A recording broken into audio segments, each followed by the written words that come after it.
This conference will now be recorded. So Bob hasn't been with us before, and Steve and Kurt are names from the distant past. So what I'm proposing we do is start with Bob, as he's the real newbie here, and then we'll touch base with Kurt and Steve, and then I'll run down. By that time, our regulars who are coming in late will be here, and we can see what else you guys have to discuss.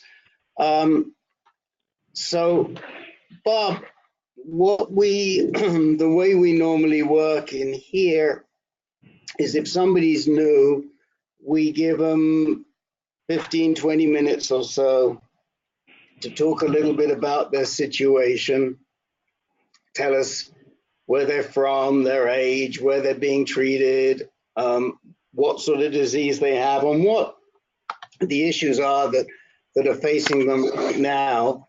I'm well aware, but a lot of the other guys are not. So, and then we can bat it around and we can give you some thoughts, and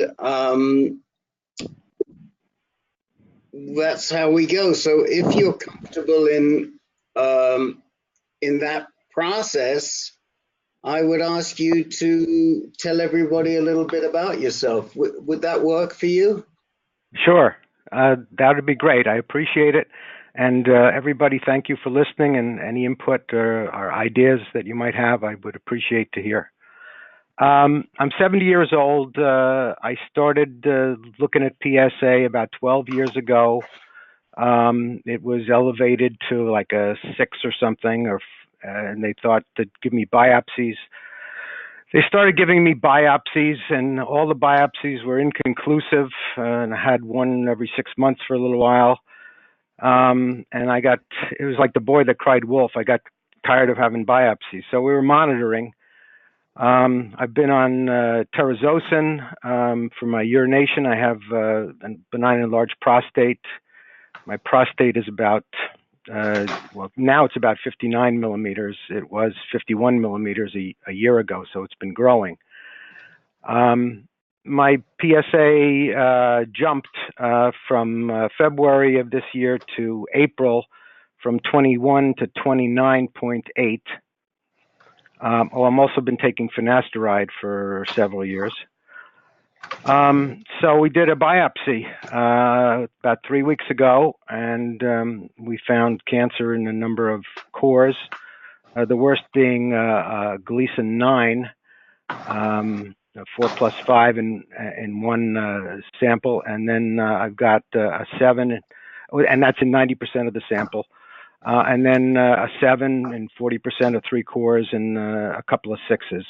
And a couple of and 3, no cancers. So, I'm in the game now. The good part is that I don't have to worry about the slow growing kind. I have to do something about it. So my immediate question that I'm trying to resolve is which treatment to go. And I've met with a urologist and a radiation oncologist. And I've also had a bone scan, which is clear, and a CT scan, which was no evidence of metastasis. I'm going to have an Axumin scan on July 1. And soon after that, I'd like to try to figure out which treatments to do. The radiation oncologist recommends external beam therapy, with what they call a VMAT, and using IMRT and IGRT, image guided. I guess a lot of you guys probably know all about this stuff, combined with hormone therapy. Doesn't recommend seed therapy for me because he says that I have a greater risk of long-term incontinence, needing a catheter for a long time, which is kind of something I'm a little worried about. My stepdad had that for a while at the end of his life, and it was a big problem for him. But I understand from Rick, I read this article, which I forwarded to the radiation oncologist, that you get better chance if you combine it also with the seed therapy. So I want to look at that again in terms of, the mortality. One of the things that I don't quite understand in the conversations that I've had with the folks is about my chances. And they keep telling me I have like a 60-40 chance or a 60-40 success. And I'm not sure what that means exactly. Does that mean that 60-40 I'll get a complete cure, or 60-40 that it'll work the first time and then it might come back, or probably will come back, or 60-40 that I won't die from it? Does anybody have any idea what those percentages things really mean? Are you talking about the 60 in the nomogram, or where are you seeing? No, not in the nomogram. I'm talking about my conversations with the radiation guy and with the urologist. That when I asked for, I think what they're telling you is the likelihood of recurrence. Yeah, that's what I thought they meant. And so the other real question that I had, besides which ones to choose, is if I did go with surgery first, I know that radiation is certainly an option.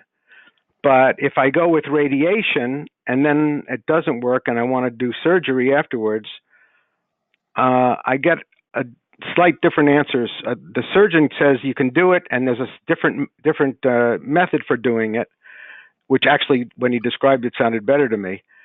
But the radiation oncologist said he didn't think that was such a good idea. Now, I don't know, maybe he just doesn't know about surgery, and I want to find out more about that too. But I'm really looking for two things. First is the best chance of my survival. I'm 70 and my mom is 97 and doing great. So I think I have a chance of, my dad was 85 when he passed and he had heart problems, which I don't.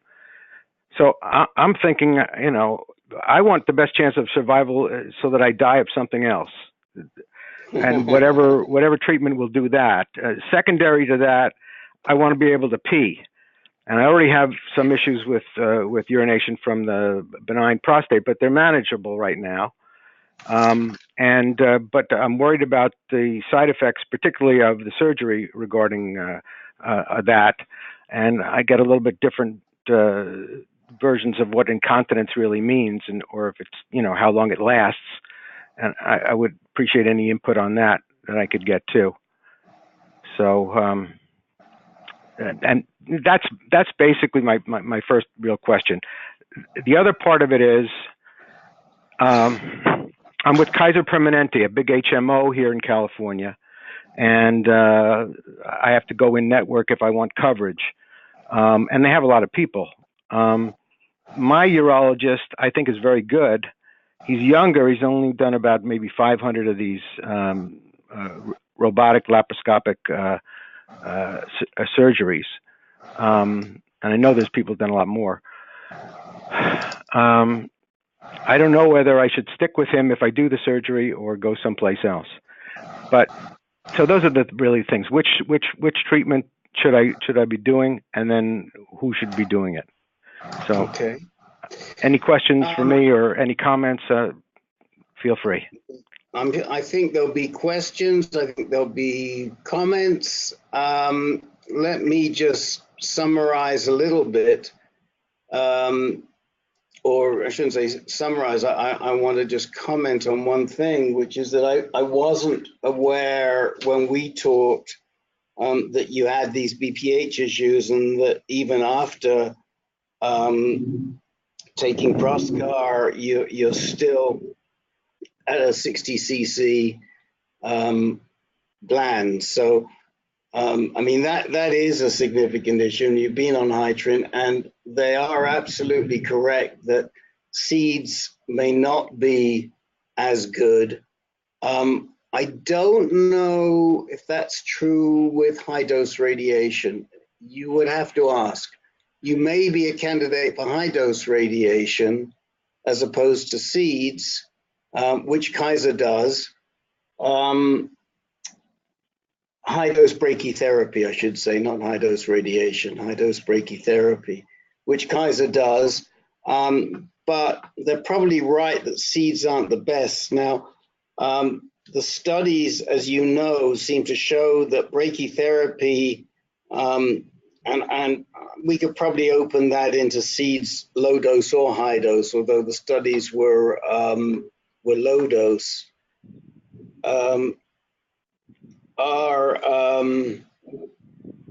show the best results when combined with IMRT for the pelvic girdle and hormone therapy for the as adjuvant. And the reason, by the way, that they give you the hormone therapy is, one, to weaken the cancer so that it's more susceptible to radiation, and secondly, it's systemic. And so if the cancer has gotten out, we're hoping that it will be weakened and will not outlast the hormone therapy and basically be starved to death. And so for somebody like you, you'd be looking at around 2 years hormone therapy, plus or minus.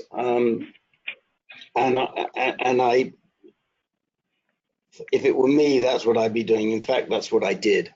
So yeah, they're recommending 18 months, at least from the initial consult. Well, yeah, that's a whole nother discussion we can have on a different day. But I will tell you that 18-month versus 36-month study that was done has kind of been discredited, and that the guy that I used at UCSF, Mac Roach, is back to giving people 28 months. But let's just say that 18 months as a minimum would serve you well.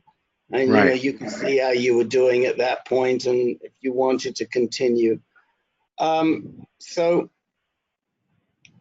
the reason I would not do surgery is because the likelihood that your cancer has gone outside the capsule is so high that you probably will have to do radiation and hormone therapy anyway. And the question is, how much benefit, what's the marginal benefit that you get from doing the surgery? And the answer to that is very, very hard to quantify. I don't know that there's ever been a study, but the wisest people in this field tend to think it's somewhere around 2.5% to 4% higher likelihood that the disease will not recur. So then the question you've got to ask yourself is it worth doing the surgery to improve my chances by that much? Some people think it is. I did not think it was, so I didn't do it. I was willing to do it. In fact, it was my preferred treatment. But then when I sat down and thought about it, and in my case, I had a 70% likelihood the disease would recur. In your case, it's probably even higher than that. Yeah. It just didn't make sense to me to do surgery and then go straight from the surgery into radiation and hormone therapy. So right. Those are my remarks on that. In terms of the incontinence issues, I don't know who we've got on the line today who can talk to that. We normally do have people. Unfortunately, Peter Kafka isn't with us today, and he's a real expert when it comes to that topic.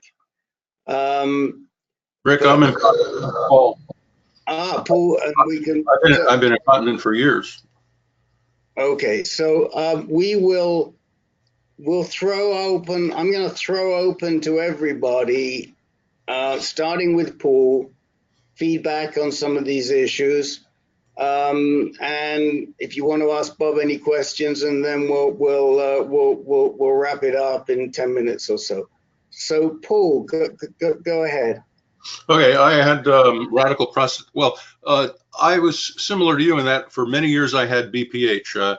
I was diagnosed in 2000 with BPH, and I lived for 11 years with BPH. It slowly got worse and worse, meaning the urgency and the frequency would increase. And I think I had my first AUR, that's a total blockage. and had to go to an emergency room in 2007. And then it didn't happen again for another like 3 years. And then it happened twice in 1 week. And so I opted for the TURP surgery.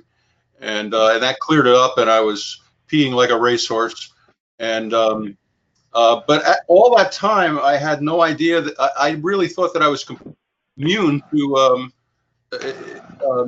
getting the malignant cancer, because all the markers were positive, and no one said to me that if you've got BPH, eventually it'll turn cancerous. I even did the what is it, the bound PSA to free PSA ratio, and it said if you're above 25%, you don't have cancer, and I came in at 37%. So I was completely blindsided when one day I started pissing blood, and went to the urologist. He stuck his finger up there, and he turned white, and he said, "You've got stage 4 prostate cancer." So anyway, I did the prostatectomy at Memorial Sloan Kettering, and ever since then, I basically have been incontinent. But for me so far, it's not been that bad.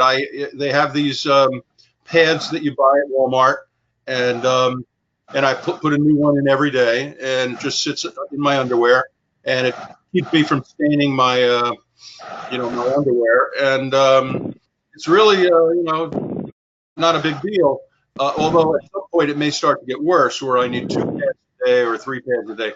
But so far, since 2014, I've lived with the incontinence, and it really has not impacted my life very much at all. Right. What I'm really afraid of is a catheter for a long term. Well, the catheter. When I had the BPH and it started to get worse, I went and got fitted for a catheter at the hospital, and the doctor did not test me in person. He had the nurse do it, and it looked like everything was okay. And then when my next AUR occurred, the long story is that the catheter was too short to get all the way up there.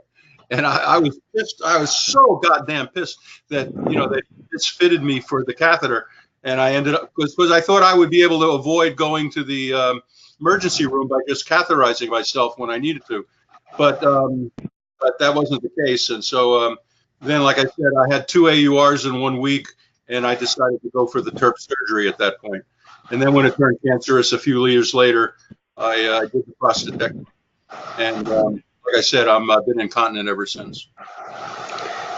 Do we have anybody on the call who has had to catheter for long periods of time? That's encouraging. I can tell you, if you have got lubrication, it's not really that big a deal. If you do it properly, it slides right up there, and yeah, but my stepdad, he got infected all the time. It got infected like every week. Okay, I don't know about that. Yeah, that's a real issue, and we've got a couple of people that have been dealing with that recently. Over the past few months, we've had several people with who have come talk to us with UTIs, and it is an issue. It's impossible to keep it clean enough, and it's certainly not something that you want to be dealing with. And yes, there is a risk, certainly with the seeds. And I would ask them about the HDR. To be honest, if that is the case, that even with the HDR, with the brachytherapy, that you have high risk, then I would just be going with IMRT or SBRT for the gland, and IMRT for the pelvic girdle. Len, can you talk to us? Did you get yourself? Rick, I'm on the phone because Okay. I can't get audio and I can't get video. Oh, really? And well, maybe if I hover over the microphone icon, it says no devices have been detected. Click to view audio settings. If I click, it just says no devices have been detected. It's like no help whatsoever. Okay. Did you try to maybe? Sorry, Who was that? Somebody said something? Yeah, I just asked Len if he tried to restart his machine. Sometimes if you do a cold restart, everything comes back. Well, I could try that. And if no Well, one else has any idea. Sure, yeah. Yeah, stick with the old technology, the telephone. That's what I would advise. We know it works. Yeah. Well, you know, try rebooting, Len, and coming back on, but keep your phone line open. Len, what thoughts do you have for Bob? Well, unfortunately, I didn't hear what Bob said because at that point I had no audio, and I only just recently joined by phone when I had some audio. So. Okay, so bottom line is that Bob is 70, been wrestling with BPH for years, and just got diagnosed with 4+5 cancer, 90% in one core. He has a 59 cc gland even after taking finasteride. Isn't that 59 millimeters? Is that right? Isn't that 59 millimeters? I thought it was. It's actually 59 cc's. Oh. Not 59 millimeters. It's a a volume measure. So it's either 59 grams or 59 cc's. Anyway, that's what I thought they told me. Yeah. So yeah, and my bone scan and my CT scan were clear. Right. So the issue is what treatment to do, and you know, breaking certainly seeds may be in question because of the size of the gland and the BPH. But I'm just wondering what thoughts you might have. Well, I think the traditional approach would be to first administer ADT to shrink the size of the prostate gland, and then to make a choice as to whether or not you want to go with radiation or surgery. It sounded like you said, as far as they can tell, it's fully contained within the prostate? At the moment. Yeah. He's Len, doing you an can have an Axumin scan in the 1st of July. Yeah, and we also don't know even that if that would show it necessarily. I mean, one of the things that might be an advantage of prostatectomy is they're going to take out my lymph glands at the same time. So if it's gotten in there, that's taken care of. So that's sort of a plus of that. But it's got so many other potential side effects for me that I wouldn't want to have, that I hesitate a little bit. And if the difference is 1 or 2 or 4% between that and radiation, and if, as Rick says, I'm going to need radiation anyway, probably because I'm most likely to have a recurrence, and that's what the nomorobo that I did with Sloan Kettering indicated probably, then that sort of steers me towards the radiation. But it seems like a close call, and I just I'm looking for thoughts on it. The other radiation option, I don't know if it's an option or if it makes any sense or not, and they don't offer it Kaiser, but it's not that expensive, is the CyberKnife. So if anybody knows about that or has anything to say, I would also like to hear. Well, the CyberKnife, I mean, the advantage of the CyberKnife is that instead of having to get 20 odd yeah, I'm aware. 5 treatments. It's just 4 or 5. It's not going to give you better results. They just did a study with people with lesser cancer showing that it's non-inferior, meaning it's the same. So okay. If there are time issues about you going and inconvenience issues, then I would look at SBRT. CyberKnife is a brand name for one of the types of SBRT, for one of the manufacturers of the SBRT equipment. I see. Anyone else have anything to say to contribute to Bob? What was the PSA, Bob? 29.8. That's fairly high, I would assume that it's outside the gland. In which case, I would agree with Rick that radiation would be better than surgery. Well, also, I've been on finasteride for a while, so doesn't that supposedly bring it down so it's even higher without finasteride? Yeah. Yes. Sometimes they'll say that it could be twice as high. Right. But, you know, there's a likelihood in your case that it wouldn't be twice as high because some of it may be coming from other places, is really what Len's saying. I know you don't really want to hear that, but at the same time, I think if you were to do pelvic girdle radiation, radiate the gland with whatever is the best way to do it, and do your HT for 2.5 years, that's going to give you, or a year and a half to 2.5, that's going to put you in the best shape. I do. And could I do a prostatectomy later if that were the case, or do you know anything about that? The answer to that is yes, you can, but it's a very complicated operation. It's almost guaranteed to give you incontinence and ED. Having said that, there are and of course the surgeons never tell you this anymore, but there are now all kinds of techniques that they're using to treat the cancer if it comes back other than surgery.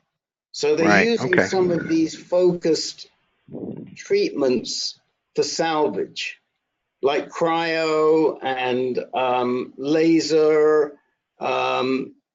And so it's not it's not like it was. And the surgery, the quality of the surgery is such that it isn't as bad. It's not necessarily as serious an operation as it was.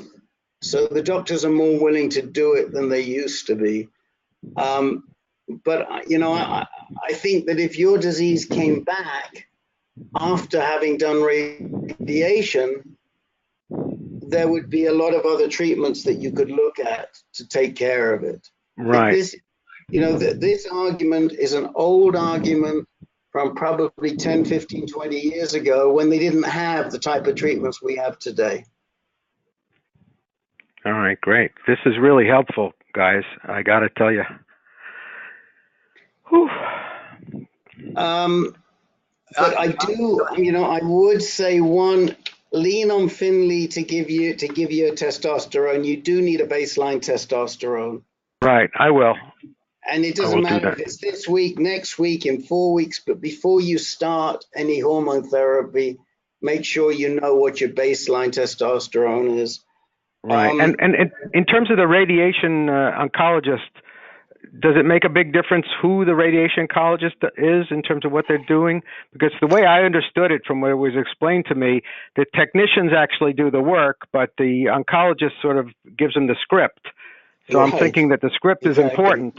And how do you judge how good somebody is? Unfortunately, I don't know the players in Southern California. I do know there are some really good guys that I can recommend to you for in Northern California who I would trust to prepare my plan. But I don't know your guys down there. I don't know their names.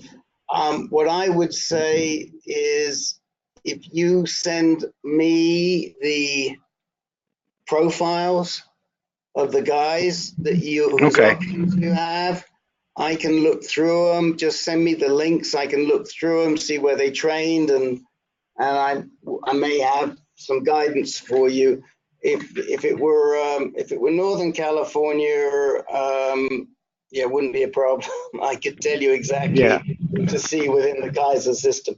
The other thing is, I do think you should try and speak to Juan Kim or Andrea Hartstock.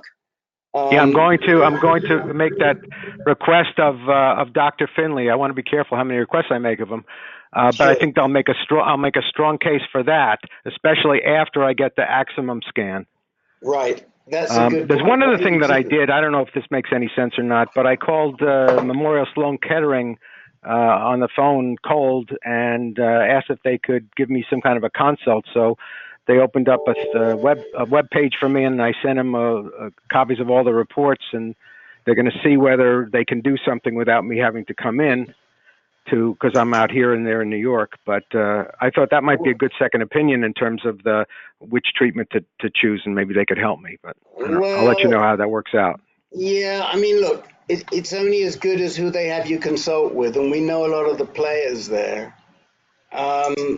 You know, there are other people that you could get a second opinion from, and we can direct you. So see how you do. But before you commit to anything with Memorial Sloan Kettering, let us know who they're having you talk to. Okay. Okay. I will. Thank you. Well, we're going to move on because we got a couple of other guys I know that want to talk. But I mean, you're in play at this point, Bob, and you know we'll keep working with you. And unfortunately, like I say, Peter is not on the call today, but he usually is, and he was catheterized for about 8 months, so he has a real good feel for that. But almost certainly he'll be on the next call. So all right. Well, I'll continue to participate in the Tuesday calls. Okay. Well, the next call is Monday. We meet every In that week. case, I'll be there. I'll do Monday. And Monday is at 5 o'clock Pacific. All right. Let me take a look at my schedule, such as it is. Mondays at 5 o'clock Pacific. Tuesdays at 3 o'clock Pacific. All right. Yeah, that's my PET scan day, the Axumin day. But I should be done by then. Well, you'll see how you do. If you want to know about Axumin, Jake, you want to give Bob a quick review of the Axumin procedure? I can. Hi, Bob. This is Jake. Hey, Jake. I just had an Axumin scan last week on the 20th, and it's very, very quick procedure. If you ever had a PET scan before, it usually it can take up to an hour and a half. The Axumin is they get the medicine, the radionuclide. They inject you, and right away they slip you into the tube, and you're in and out within 35 minutes. Yeah, no, I'm sure it's not going to be a big thing. Did you get a better result from that than your other tests? Did you get more information? Well, I'm not so sure. I'm not convinced. I'm looking at I've been looking at my results, and I'm not sure what it came up with. But it's supposed to be, for prostate cancer, especially with a higher PSA like you have. Axumin is the only one that's FDA approved, Medicare approved. So you'll be able to get it covered by insurance. Yeah, it's covered. Okay. Right. Okay. Thanks. All right. So let's move on. Kurt Johnston, you and I have been writing over the past 24 hours. So remind the guys of your situation, and we haven't spoken to you for a long time. So yeah, I had PSA that, of course, I was one of the guys back in 2012 when they decided not to measure PSA regularly, and I didn't get it. I got it measured in 2010, and it was like 2, and then in 2014, I was having some erectile dysfunction type stuff, I thought. She said, hey, let's just measure PSA, measured it, and it was 13. So then, long story short, I ended up with a prostatectomy in mid 2015. And when it was pulled out, there was a positive margin on it. The doc said, oh, it's just a tiny spot. But I kind of held off a bit. I had a few other issues that happened to me. I had Parsonage-Turner syndrome after being on the table for 8.5 hours. That I could go into as a really long story and a lot of fun, but that doesn't apply right now. In essence, it was nerve damage on my left arm. So anyway, then about a year after that, I did sign up to have androgen therapy. So I was on Lupron, Casodex, and then Lupron for 8 months. And about 4 months into being on that regime, I started radiation, so 40 sessions of image-guided whatever, and that was in the fall of 2016. And so then for about a year and a half, December and June, I had PSA measured, and it was non-detectable. A year ago, it was at 0.08. In December of 2018, it got to 0.18. And then just a couple weeks ago, it's at 1.8. The doubling time is, I don't know, under 2 months or something. So it's something's happening. And so when I went to see my oncologist, he recommended that, hey, Kurt, why don't you get in this AFT-19 study?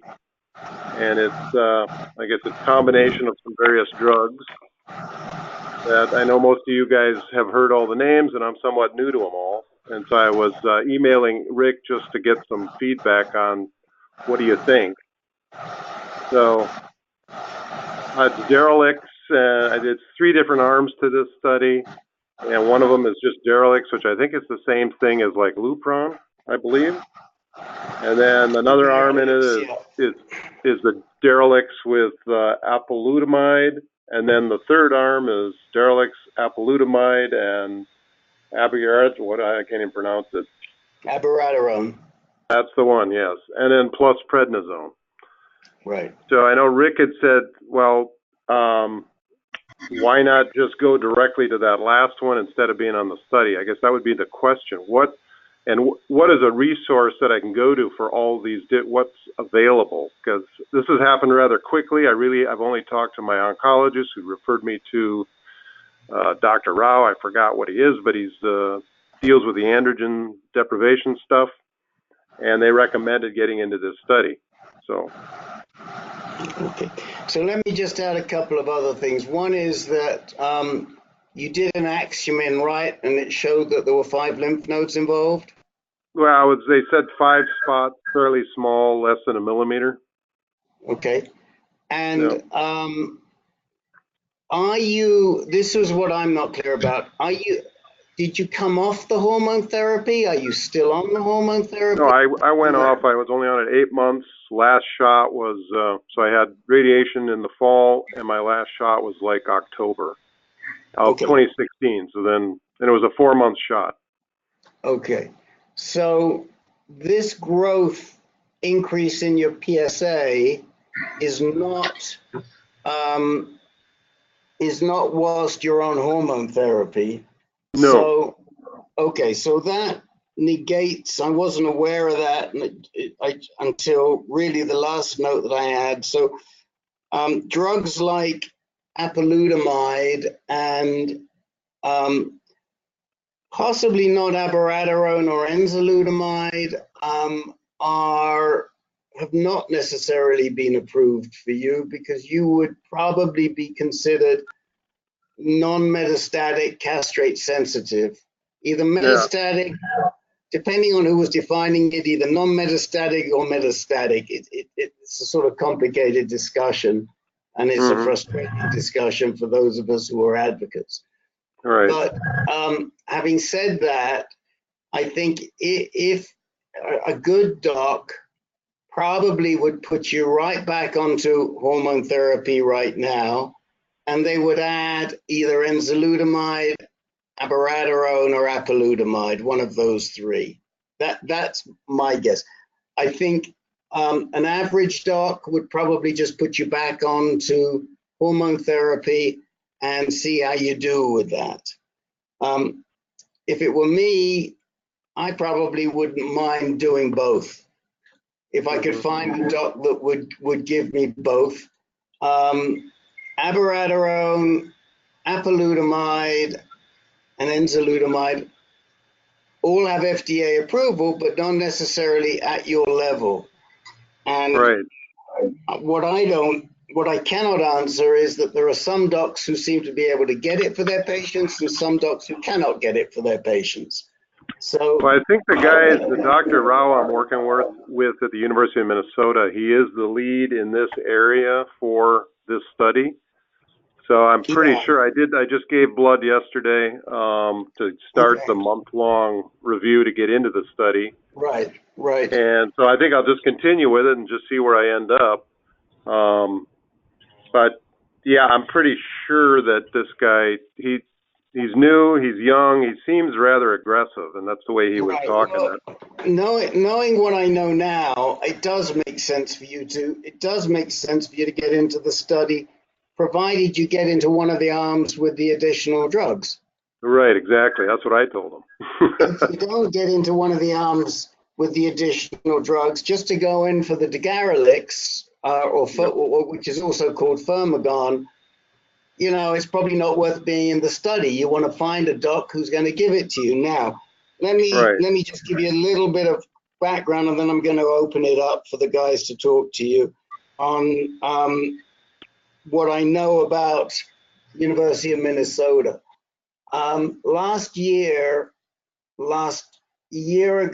April, they hired Chuck Ryan as the chief oncologist for the whole shebang. And Chuck is one of the leading genitourinary medical oncologists in the country. I know him well, and I know him personally. And he is excellent. He's the guy that was the principal investigator many years ago for abiraterone. So, he's probably bringing in and recruiting people that he thinks are very good. And if he thinks they're good, that's a good enough seal of approval for me. So I don't know Rao. I don't know his background. But, if it's somebody that Chuck has gone out and brought in, I think he's probably a good guy. And I think being treated in that group of genitourinary medical oncologists, you're going to get very, very good treatment. So I would say stick with it. Whether you get the abiraterone or you get the apalutamide, I don't know that it matters much. That's why they're doing the study. There's no evidence that one is better than the other.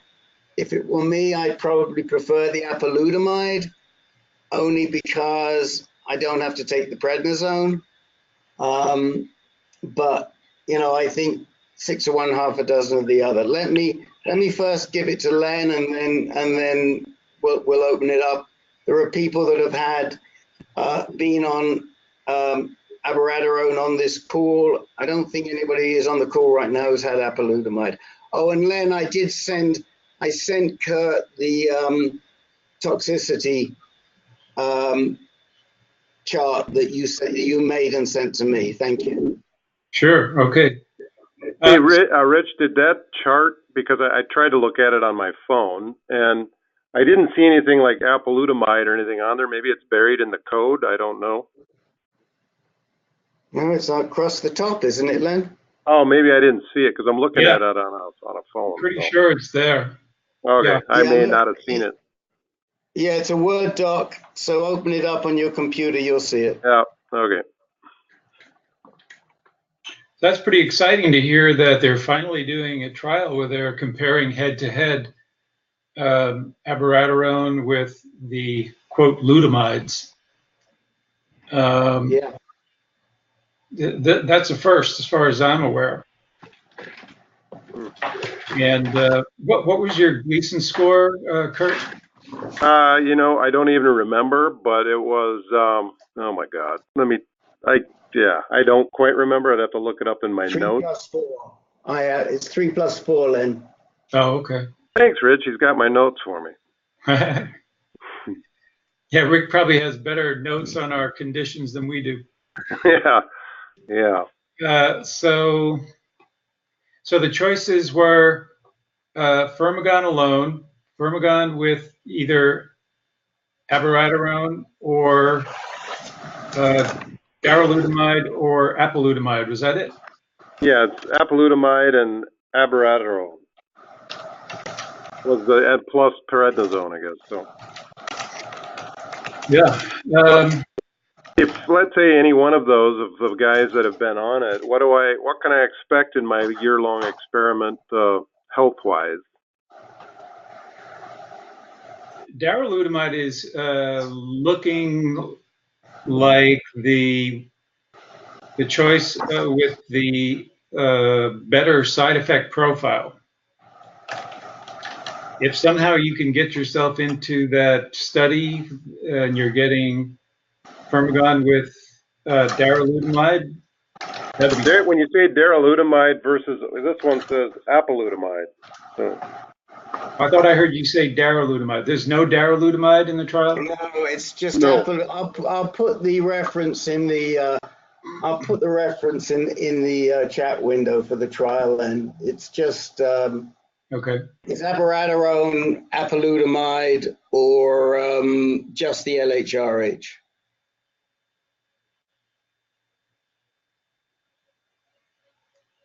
Okay. Well, I guess one of the questions would be is just side effects, because I have, again, been on, Casodex and Lupron, I guess, for a very short period of time compared to what a lot of people are on, and it was only 8 months. It wasn't a lot of fun, but it wasn't all that bad. But it is definitely take a hit on your strength and other things, so got to work out even harder. So.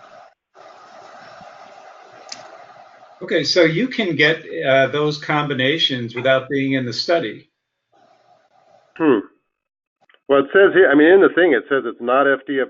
This means that the combination of the two drugs is investigational and not FDA approved in the United States. So the question would be is, will my insurance company even entertain covering it? Which combination is not approved? It says apalutamide plus abiraterone. Oh, I didn't realize that was an arm. Okay, so I think it says the other two. The other one is. I'm reading it here. Some of it's approved, some of it's not, but in the combination, it's not approved. Yeah. So. Yeah, I believe there was a study. Rick, remember you and I were talking about this. I thought there was a study that combined abiraterone with enzalutamide, and it didn't prove to be any more effective than either drug alone, except that the side effects were greater. Yeah, we looked at that. Len, the arms in this are I just put it in the chat window. It's arm A is just either Digarelix or Lupron. Actually, Digarelix or Lupron and Casodex. Probably just go initially. The second arm is apalutamide plus an LHRH. And the third arm is apalutamide, abiraterone, and Digarelix. And prednisone, they say here on this one. Well, yeah, abiraterone is always with prednisone. Okay. So actually, I stand corrected from before. No, I don't. What you don't want to be is you don't want to be in the Lupron alone, the LHRH alone arm. You either want to get apalutamide or apalutamide and abiraterone. Right. Now, so the question is, if I get into the study, let's say I get accepted and they say, well, you're in arm A, and I'll say, well, no, I don't really want to do that. I'd like to do one of the other arms. And I think arm B, they can actually, I think, Rick, you had said you could maybe find a doctor that would prescribe it that way. And it's maybe arm C that would not be covered by insurance. Yeah, I think that's right. And I think what you could do is you could get a doctor to prescribe abiraterone and LHRH. Yeah. Don't you, Len? I'm sorry, Rick. I'm trying to study the arms here. What was the last question? I'm thinking that you probably could get a doctor. You could find a GU med-onc who would give you abiraterone plus Lupron with 5 metastatic lymph nodes. Definitely. I got it. I got it You with just, lymph nodes without being in the bone. there you go. Yeah, Now, so you know, far I think the PET scan has shown it's only in the lymph nodes, not in the bone as yet. So right. one other question was, and I think Rick, you might have answered in the email, but it was just about the genotyping and when will you do that? I was listening When to, to I think, do a that. recording of last week's or a week before, and Right. someone was talking about having that done. So I just want to say one thing. My concern about the Garrelix or the Firmagon apalutamide and abiraterone is that it might have a very heavy fatigue load. Mm-hmm. Does anybody on the call want to talk about abiraterone and fatigue, since there's a few of you that have taken abiraterone? Yeah, this is Dennis. I'm, taking both the Lupron and abiraterone with the prednisone. The fatigue is definitely an issue. Energy level is pretty low, but if you do some exercise, both cardio and some weight bearing, it helps to reduce the fatigue. It sounds contraindicated here to do that, but that's what actually helps to reduce the fatigue is the more exercise. Well, I work out every day, so it's like That's good. I'm pushing it. Yeah, you just keep doing that. You may not notice a great deal of fatigue. Well, I did notice it back when I was on Lupron. There definitely is an impact on, your everything. I mean, everything from desire to just your energy level. So. Yeah, you're going to have the standard stuff with ADT that you have is, the ED, desire, sensitivity to different things. A lot of people just suddenly start crying for who knows what. I remember that. Yeah, and I've had all of those things, and then the weight gain. The weight gain primarily is the abdominal fat. A lot to do with that too. So there's not much you can do about that. The exercise doesn't seem to help with the abdominal fat. So, and the brain fog. So that's basically the primary side effects from this stuff. Mm-hmm. Well, the study is for 1 year, so I guess they want to try it out and see what happens. So the thing is that in listening to the few of these calls I've listened to and some of the reading, it seems to me that I'm heading into possibly just chronic long-term dealing with this stuff like everybody else. But I mean, do we have instances of people that have a few little nodes that have this, they go on some study like this and they actually are cured? I'm curious if it's actually been reported that there are people that are cancer-free after that. Glenn? Generally speaking, Kurt, the study that you're considering, which is strictly different combinations of hormone therapy, is not considered curative. Right. It is only considered to be palliative in the sense that your best hope there is that you'll put the cancer into a remission or a dormancy, but you're definitely not going to get a cure from that. If the cancer's in your lymph node, your best hope for a cure would be the radiation. Mm-hmm. Particularly that you're a 3+4, that's only a moderate risk. So I would think that you're potentially curable. Right, and I think in talking to my oncologist, the radiologist, Dr. Cho, he said, go try the study, and then because you don't know where all this is, and then if you fail that, then they could look at maybe radiation. Well, I thought you'd done salvage radiation. I did, but I think what we're talking about is just radiation on the nodes that are known, I guess. Yeah, I did do salvage radiation, which didn't seem to do anything. Oh, Okay. I didn't know that. Sorry.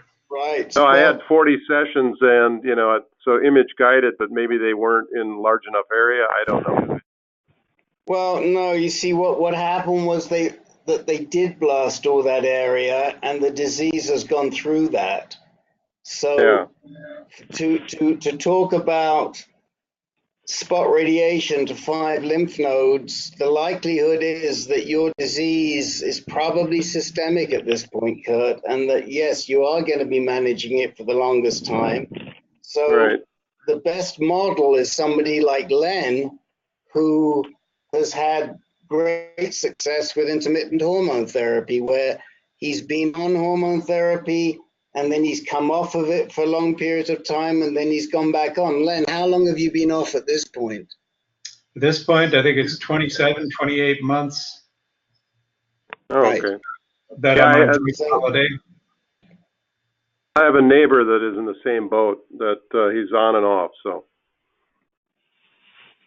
So, I think realistically, radiation isn't going to do. I mean, I can't give you medical advice, but I know if it were me thinking about it, I would not be thinking that I could get a durable remission from radiation at this point. But I would be thinking that I can manage this disease just like Bob Bordiga said for a very long period of time. And something else would be the end of me, and you could well be in that situation. And you look at Len. Are you on the phone, or are you on the? You're on the phone, aren't you? You can't look at Len. For those of us, he's on the phone. Yeah. For those of us who are online, we have the pleasure of seeing Len right now, and he's a picture of health. Well, that's cool. So, great. I don't mean to make light of it, but I do mean to tell you that you can live a pretty normal life with where your disease is if you manage it right. And this is probably a good step to start. But I would be concerned about the double whammy of fatigue from if you were on apalutamide and abiraterone at the same time. I think if it were me, and as Len said, the study with abiraterone plus enzalutamide didn't show any benefit. So I think that if it were me, I would probably be wanting to do an LHRH drug plus either enzalutamide, abiraterone, or apalutamide, but only one of them. Yeah, I guess that would be the question to bring up, I suppose, with Dr. Rao. Right. Let's move on, because I do want to get to everybody, and I want to talk to Steve Nordstrom first too. Your question about whether to get genomic testing at this point. Do you have any cancer in your family? Any what? Cancer in your immediate family? No. Well, my dad died at close to 90 of urinary tract infection, and his PSA was 13 about 10 years before that, so it could have been prostate cancer. Don't really know, but other than that, none. None. Okay. Yes, I think the genomic testing is important, but I think that for you right now, it's not going to change your course of treatment. And I'm of the mind that if it's not going to change your course of treatment, why do it? Yeah. So if it were me, I probably wouldn't do it just yet. I'd save it. And I would just go with what they're offering. Or as I say, I wouldn't go with what they're offering, because I would only want to be in that arm B. I wouldn't want to be in A, and I wouldn't want to be in C. Yeah. So on these studies, it's randomized. If I go in, they're going to randomize it. It's going to come up and say, hey, you need to be in this arm. I have a 1 in 3 chance of being in the middle arm. And then if I get that, if I don't get it, then I could say, well, maybe I want to just try for that on its own. Yeah, you can do that. Okay. I had a comment just for the first gentleman, the new guy. So I had my prostate out back in 2015. So I dealt with incontinence and all kinds of things. And I have to say, so when I had I was part of a research project on MRIs at the time, and I was in a MRI scanner for 3 hours with a probe up my rear, and they got an unbelievably clear view of my prostate, and you could see on the left side the cancer creeping out along the left nerve. I'd never seen anything as clear as that. And so I did. It wasn't that bad being in the tube that long, but coming up with ways to deal with incontinence and all that. I still wear a pad, like that other gentleman said, but I wear a shield. And what I've had happen is I have a stricture, and the strictures actually help me out because it tends to hold it in. So yeah, I get you. Life goes on. Well, okay, thank you. Everybody. That's helpful. Right. Thank you. Okay, let's move on to Steve Nordstrom. Rick, Steve. before you go on, we have somebody on the telephone. Would you care to identify yourself? Someone joined recently on the telephone?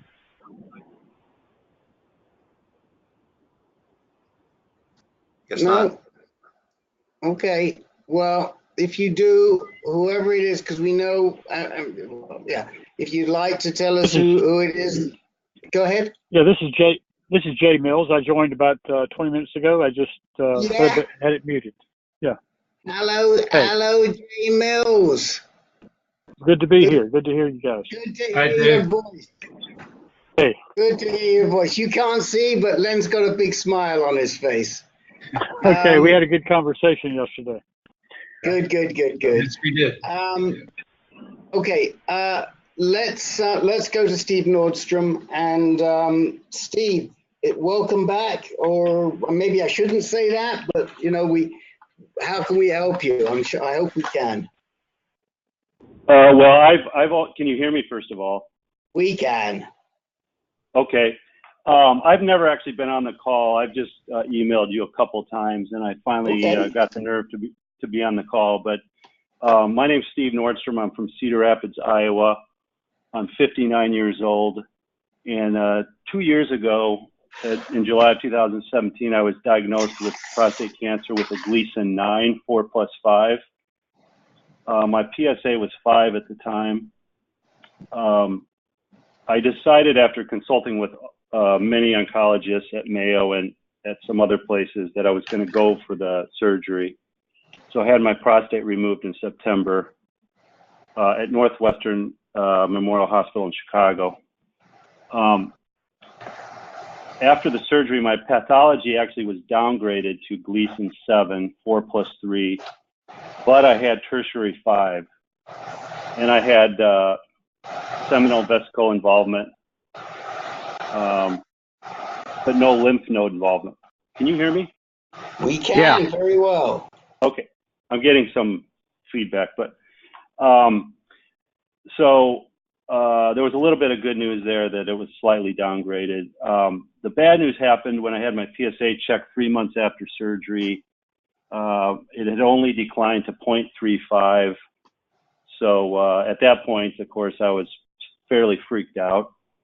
I did get rescanned, bone scan, MRI, and even had a choline 11 scan at Mayo, and I had no sign of metastasis or lymph node involvement. And my lymph nodes were negative from the pathology. After consulting with some people at Mayo, MD Anderson, and University of Iowa, I decided to do salvage radiation ASAP with 24 months of ADT. I started Firmagon in January 2018, and my PSA went to undetectable within a month of starting Firmagon. I did have 37 treatments of IMRT and finished in April 2018. My PSA has been undetectable since starting Firmagon. I did recently switch to Lupron. I did exchange some emails with Len about moving over to Lupron after Firmagon, and but I was on Firmagon for about 18 months. So I have 6 months left on my ADT. So I'm actually doing well. My only complaint is my achiness in my joints, especially my lower back. And so that's really my question. I have two questions. One is, have other people on long-term ADT had similar joint achiness? And then also the only other question I have is there anything else I should be doing? Okay. Well, first of all, I just want to say, good job calling in. I know it's very difficult the first time, and thank you for plucking up the courage, and we hope we'll hear you again, and we hope we can help you. So kudos to you for calling us. Can I just ask you a couple of questions Sure. for my notes here? So you had the RP in September 17 at Northwestern. Who was the surgeon? Dr. Ed Schaefer. Okay, and then when did you start your salvage? When did you start your hormone therapy? January of 2018. And then and when did you start your salvage radiation? When did I start it? Yeah, the salvage radiation as opposed to the hormone in therapy. February. In February. Middle of February. Okay, and you finished that in April of 18. And what was your PSA originally before you had your surgery? 5. Okay, so it was never outrageously high. No. Okay, and how has your PSA gone down and stayed down at undetectable since you've been on the hormone therapy? It's been undetectable since I started Firmagon back in Excellent. January. Okay, I do have some thoughts on the joint pain, but since almost everybody here has been on Lupron at some point in time, who would like to speak to joint pain?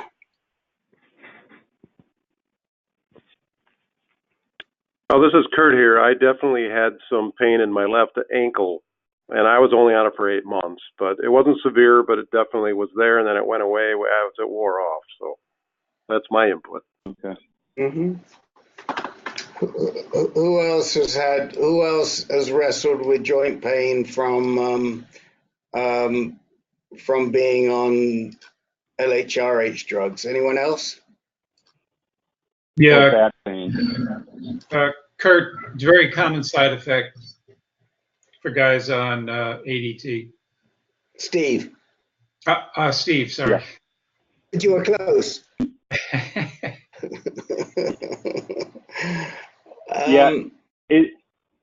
I tend to, I work out all the time, and it just seems like I feel like I've aged so much in the 18 months I've been on ADT. It's unbelievable, but I still feel good. I still work out a lot. It's just I get injured all the time. So. Who else? Somebody else there wanted to say something. Who was that?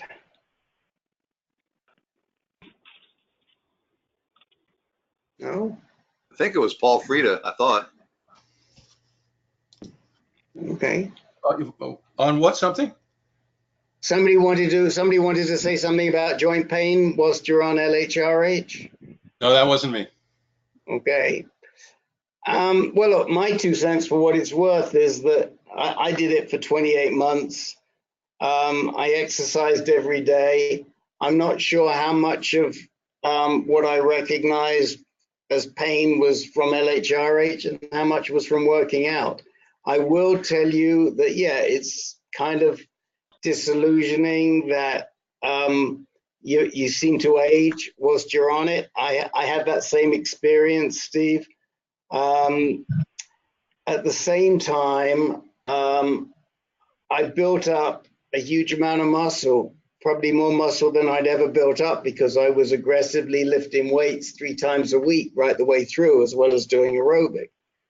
Sure. So, and I will also say that it came back within, it probably took about a year to a year and a half for me to get back to where I was, although you can never be where you are at this age, because every year you lose, they say you lose 5 to 10% of every year is how much you decline. So, you know, as time goes by, you're not going to be as good. I would say that, you know, what I did with pain, if it was really bothering me, is I popped a couple of ibuprofen, and they usually worked. I mean, they always worked, and I didn't need very much, and I didn't have to do too much with that. But you know, but that was a possible solution. The lower back. The only thing I would do, if you think you have consistent lower back pain, and again, I don't want to freak you out, but you might want to just let your doc know, because if this disease moves, it moves to the spine. And if you have anything down there, it's the earlier you know, the better you can treat it. It sounds to me, it's more likely from your exercise and the Lupron. But if you want to be really conservative, you could get a scan again just to make sure.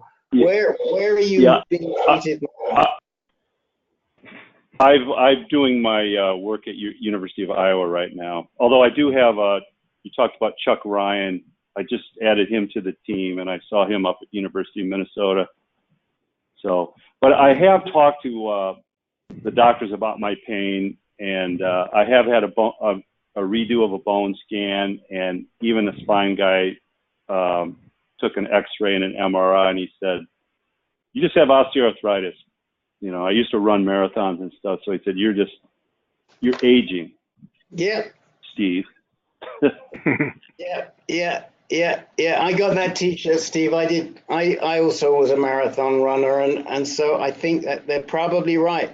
And if you got, where did you say you finished up doing the radiation at Anderson? I did the radiation in Cedar Rapids, Iowa, at a facility here that's a really great facility.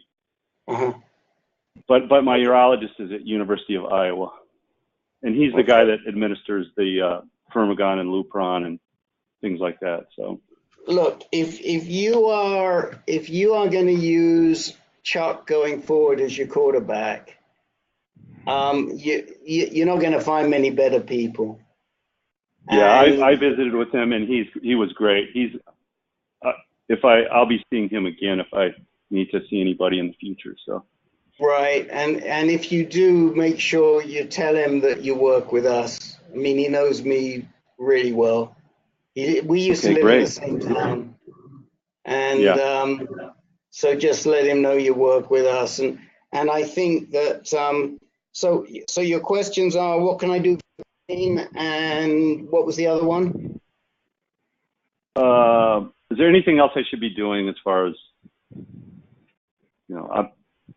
my treatment or anything that you guys can recommend? And it's probably nothing, but and I've listened to you guys for a year, so I kind of know all your tricks.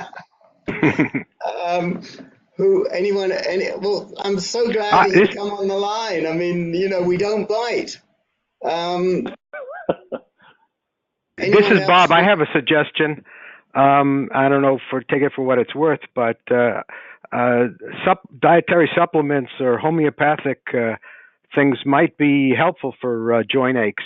I know near me we have this great place, the Santa Monica Homeopathic Pharmacy, and sometimes some of the stuff over there really works better than medication. Okay. Great. And another thing that I'd like to suggest that might work for you is acupuncture. It does work for some people. Actually, I've been doing that too. I've been doing acupuncture also. Okay. Right. And it really matters which acupuncturist you get too for that. Yeah. I think it's helped a little. I think it helps me more with anxiety and hot flashes, things like that. Okay. Well, what I'd like to recommend for the anxiety, it won't help with the hot flashes, but what I'd like to recommend for the anxiety, do you do any mindful meditation? No, I have, but I haven't recently. Try and get back into the practice, and I'll send you a link to something right after. I don't want to sound like a broken record because I'm kind of saying this every week because it seems to keep coming up, but we are talking about trying to create some sort of mindful meditation course through ANCAN for people with cancer. And you know, if it happens, it'll be over the next 3 to 6 months. It's not imminent, but I do think that it might help. Len, do you want to say anything about that?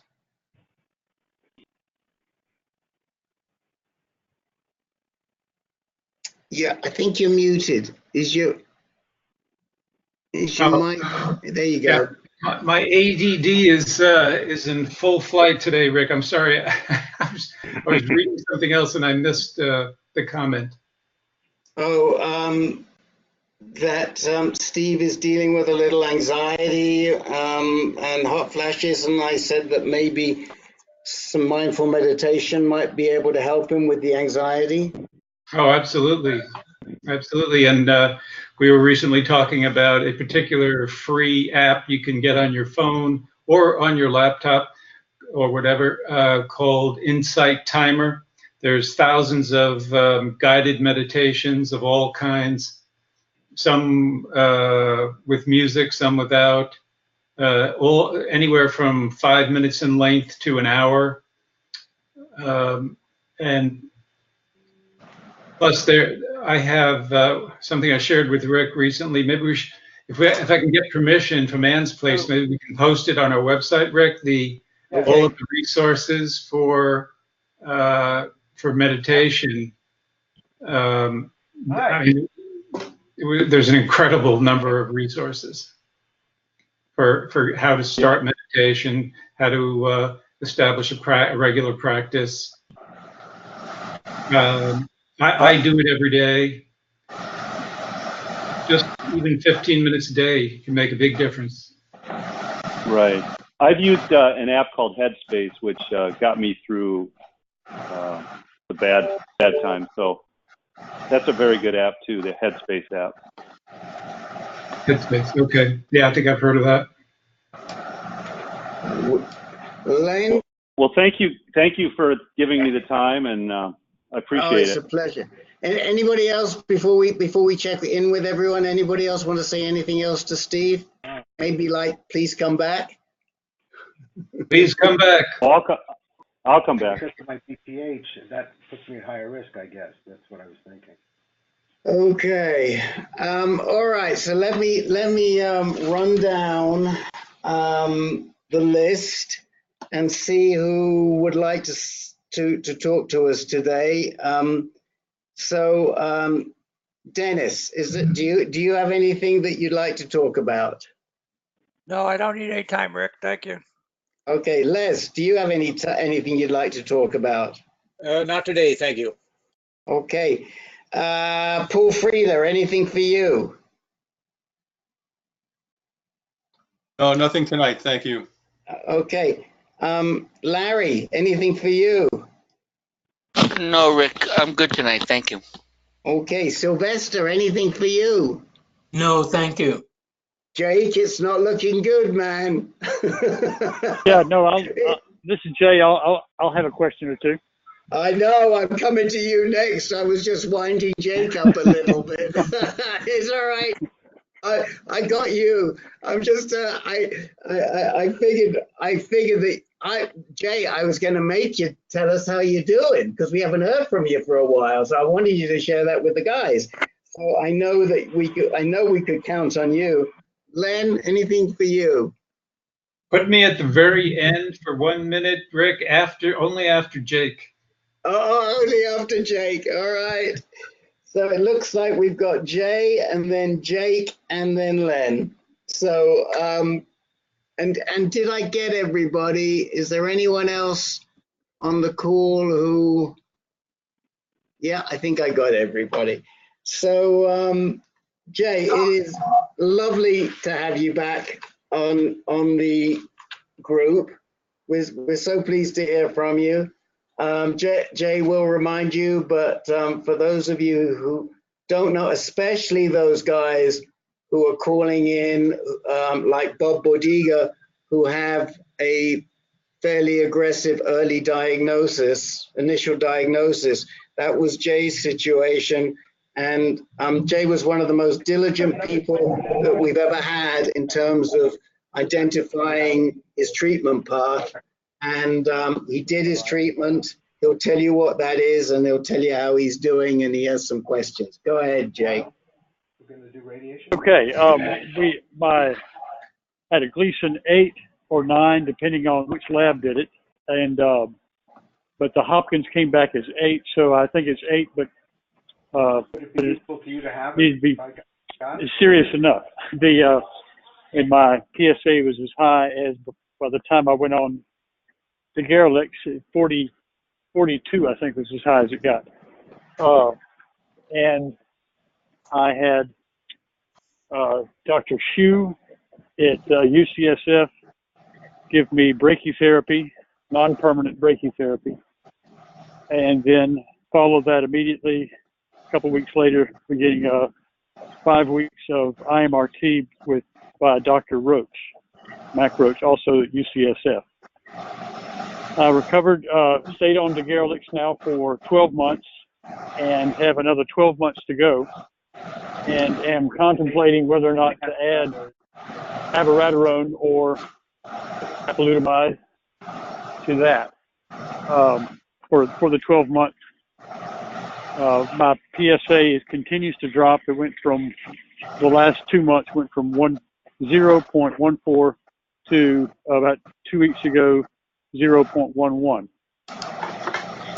and so that's where I am, and am doing fairly well with the side effects. I get sweaty, putting on weight, not as much strength, or difficulty to maintain strength, and also a diminishment, considerable diminishment of desire. But in all, I feel like I have made some good decisions, and will just need to continue. I'm curious about the apalutamide. I need to go back and listen to. I haven't participated in a number of weeks. I need to go back and listen to discussions and learn from what you all have learned. Are y'all still there? We're listening. Okay, very good. I just stepped in my car and I had to turn down. The other things I wanted to talk about were my uncle, who has had recurrence after permanent brachytherapy 11 years ago, is in need of better doctors, I should say. He's just been with they've just put him on. He had PSA rise. Maybe I'll just break right there and say that was where I am and what I'm contemplating right now. Does anybody have any questions or comments on what I've said about my case? So let's just crystallize. Your main question to us, it sounds like, is do we have any reaction to your thoughts about adding a second-line anti-androgen for the second 12 months? Would that be it? That's right.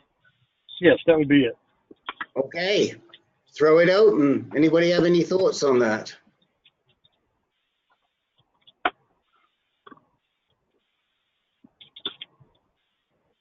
I could just stay the course where I am. Jay, I think it's highly likely that if you do add a second-line anti-androgen, you'll probably bring your PSA down to undetectable. But of course, you will pay at least a little bit of a price in added fatigue and maybe some added ease in putting weight on. So the newer thinking is that you use those second-line drugs earlier, like in your case. The older way of thinking was that you wait until there's signs that the daguerreolex is no longer working. So there's no convincing argument one way or the other. I think you just need to weigh the rewards and the risks. I suppose you could add one of the second line agents, and if you find that you're tolerating it well, stick with it. If not, you can discontinue it. I talked to my doctor about abiraterone. What about the apalutamide in terms of its efficacy? It seems like the abiraterone is more broadly used now up front. Is there any is apalutamide thought to be as effective? Yeah, I don't believe there's any. Once again, I don't believe there's any conclusive evidence that either abiraterone or enzalutamide or apalutamide is any more effective than one of the others. As far as we know, they are equally effective. My personal opinion is that guys who take enzalutamide or apalutamide tend to feel more fatigue than those who use abiraterone.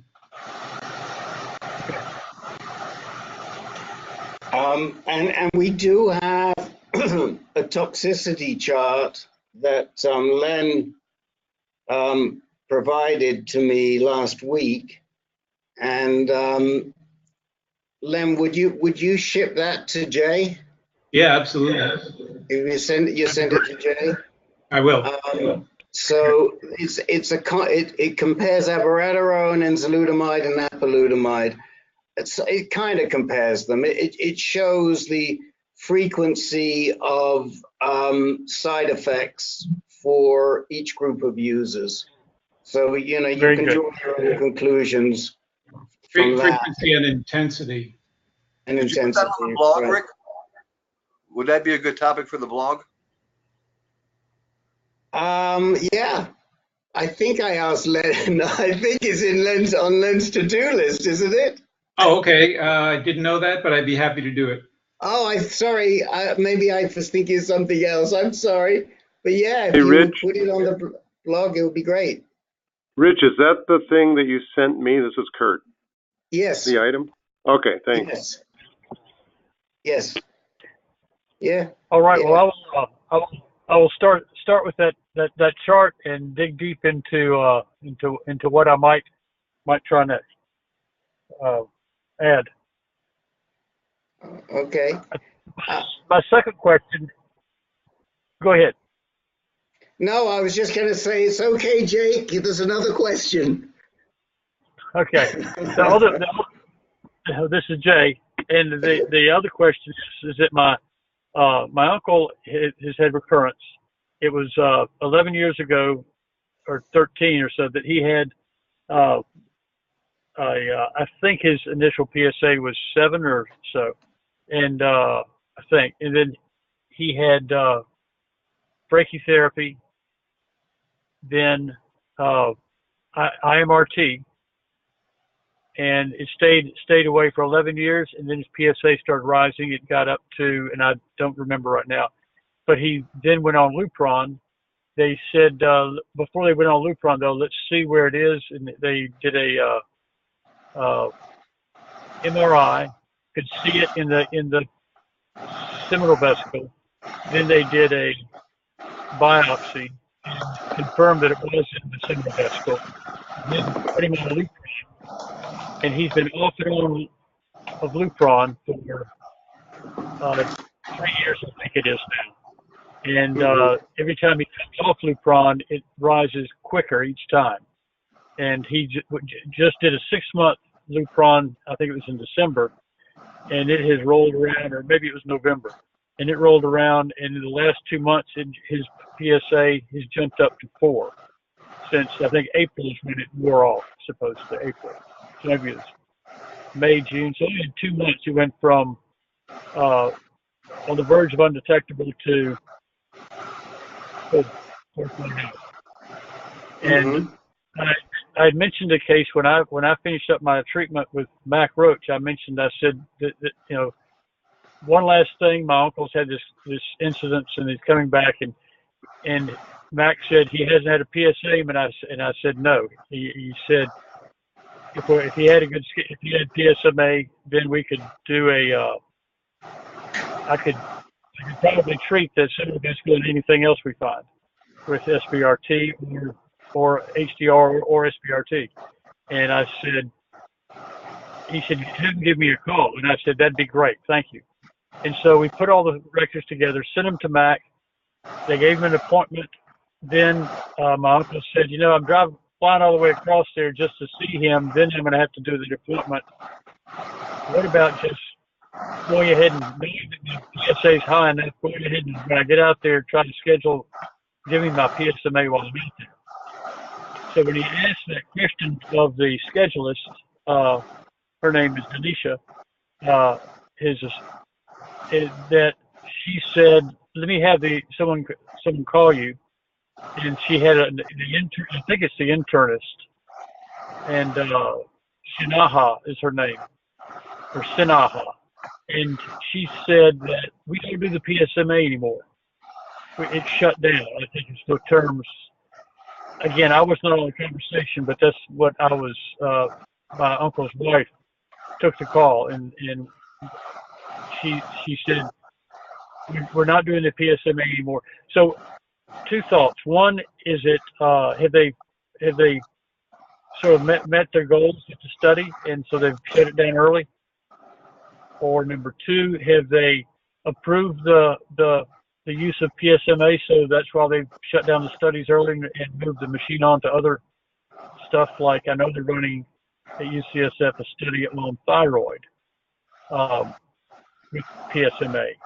And some thoughts. I need to find out what's going on. I was going to text Mac Roach and just sort of try to be succinct, since he likes to be succinct, and say, we wanted you to do the SBRT, and we wanted the best scan, PSMA at UCSF. Understand it's shut down. What can you do for us? That's going to be my first thing I'm going to do for them. And Lynn sent me the list of all the studies that are supposedly underway across the country. PSMA, various sorts. So that's our second line, is to go to see who would do that.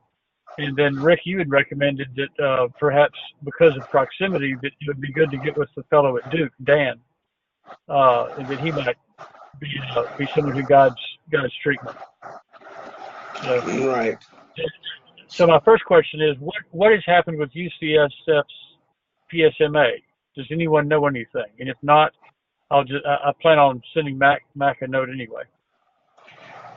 The only thing I know about PSMA, and Len may know more, is that I think at one point there was an issue with getting the contrast. But Len, do you know anything about the PSMA studies across the country?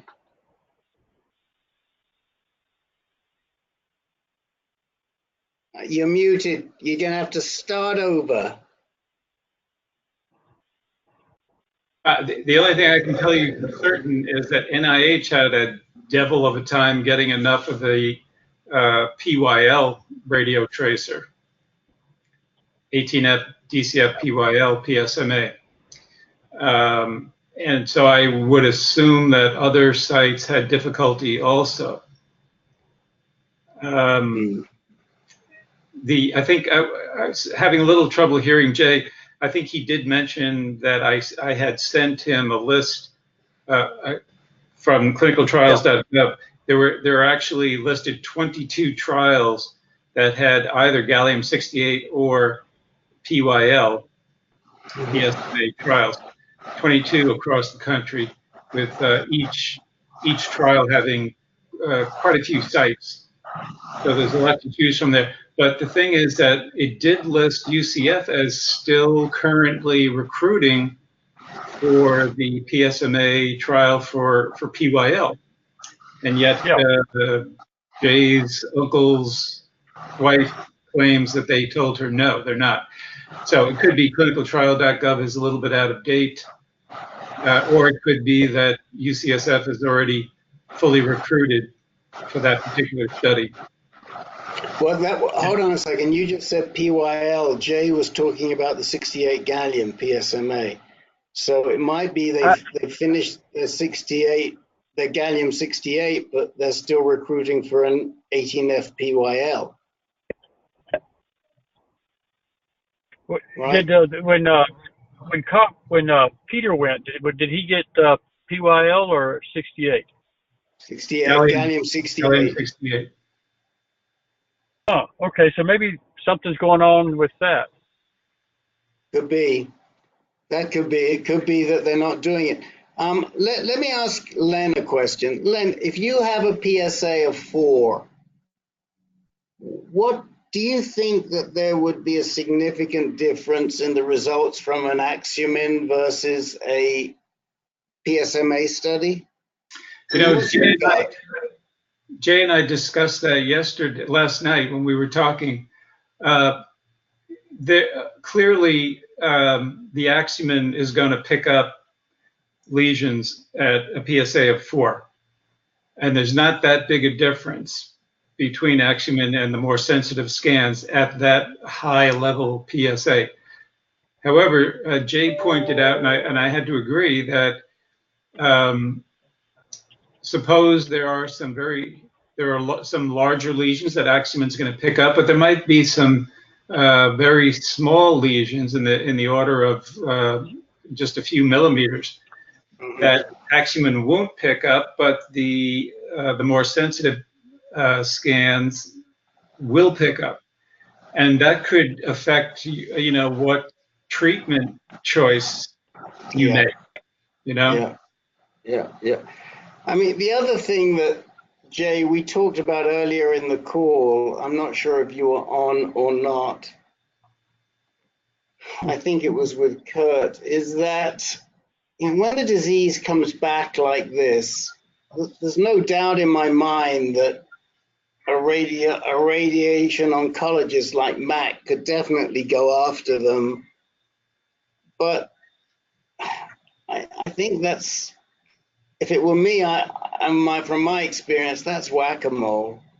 That at this point, the disease is systemic. I mean, if your uncle has been on and off HT for a long period of time, and he now has a number of lesions were to see in the lymph nodes or even beyond, that probably what he needs is something more than just going back onto an LHRH drug. He probably needs to add one of these second-line anti-androgens like we're considering.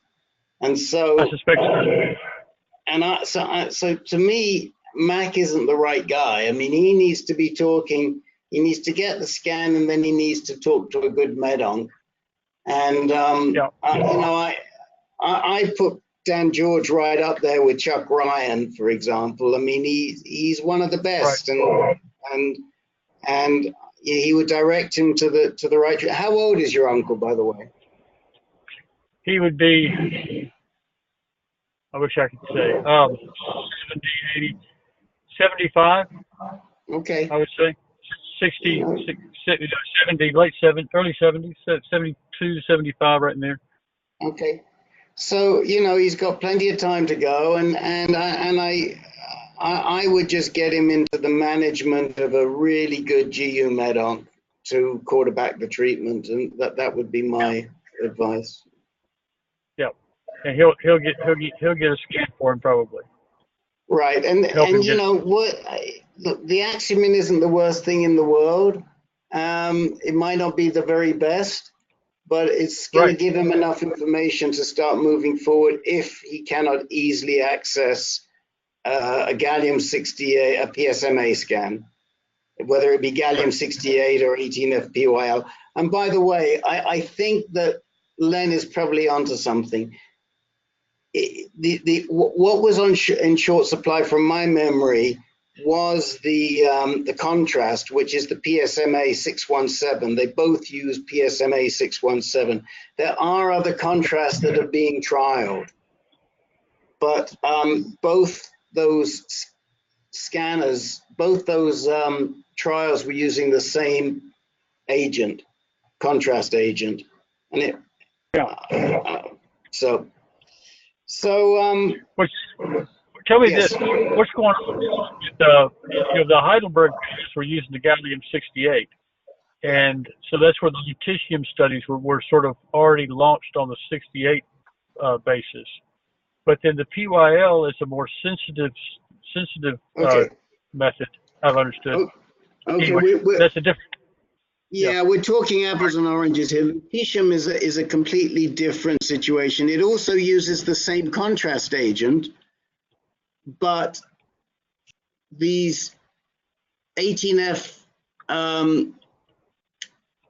DCF PYL and the 68 gallium are scanning procedures looking to identify where metastasis might be, whereas the lutetium is a palliative and management treatment to attack the cancer. Right.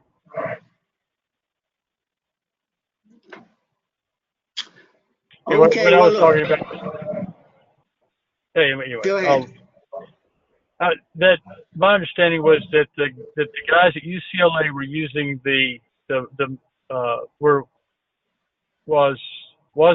68 was the method being used that would be line you up for lutetium should you need it in the future. That was the right scan for that, and I don't know if the PYL would be the same one or not. Okay, yeah. If you're right, what they were actually doing was trying to see if you were sensitive. They were using the 68 gallium to make sure you were sensitive to PSMA, because not everybody is, and so you could just as easily use the 18F PYL, DCF PYL, because that's also a PSMA driven scan, whereas the Axumin is not a PSMA driven. Okay. Very good. Okay. All right. Well, thank you guys. And I'm just. Thank you. Don't stay away so long. I know. Okay. All right, Jake. All right, Jay, I'm going to send you that toxicity chart of the hormonal agent. Thank you, Lynn. Thank you. Sure. And sorry if I was hard to be heard. I while I was talking, I was hearing some sounded like feedback, but I think it may have been somebody else's mic. Maybe, I'm not sure. I don't hear it now. Yeah, it's actually coming from our fearless leader, Rick. Okay. I should have spoken up and said something, but I didn't. So he keeps denying it, but it is from him. Anyway, Larry, you sure you want to follow me? I mean, I set the bar pretty damn high. You know that. You sure you want to follow me? Yeah, I want to follow you, Jake. Go ahead. All right. Well, anyway, I had a PET scan, an Axumin PET scan on this 20th of June. Good news is there's no soft tissue involvement. Everything seems clear. They did not mention lymph nodes at all, one way or the other. Bad news is, well, there is some soft tissue. Bad news is that I have additional mets in my skeleton, and also it seems as if the cancer has returned to my prostate.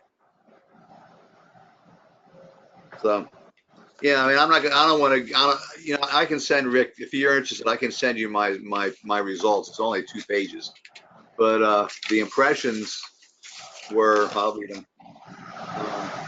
Diffuse and homogeneous uptake is seen within the prostate gland, which is a bit suspicious for recurrence.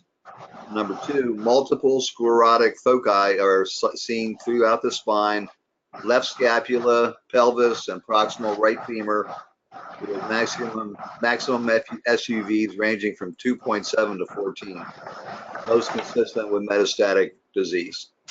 So, and there are, like I said, there's new spots on my spine has gone up. I have one on my cervical part of my spine. I have some additional lumbar spine mats. I have a new thoracic mat. And it's still in my sacrum area. It's in my hip. Now they're saying it's in the acetabulum, which is basically your hip joint. So, my doctor, believe it or not, she thought it was a good report. And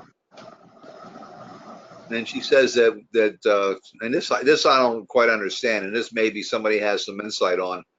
She seems to think that sclerotic is a sign of healing. You know, and I've been researching, and sclerotic can include encapsulation of this cancer, but it can also mean cancer. They do. It seems like they use the term when they talk about sclerotic versus lytic. The sclerotic cancer tends to be slow growing. For what that's worth, I don't know. Anyway, her prognosis is, or her prescription is, now we're going to change from Xtandi to abiraterone, which was the plan all along. And then if that doesn't work, or if and when it stops working, she's talking about Keytruda, monoclonal, whatever the hell that means, monoclonal something or other, Keytruda. That was the results. I visited her yesterday, and Monday, and that was the outtake from that. So why is she suggesting Keytruda? On what basis? I don't know. She didn't go into that. She just said that, that's probably what we'll consider if and when the abiraterone doesn't work. She told me to stay on the Xtandi until they can get the approval from the specialty pharmacy and my insurance for the abiraterone. She said keep on the Xtandi for now. And she did point out, she says that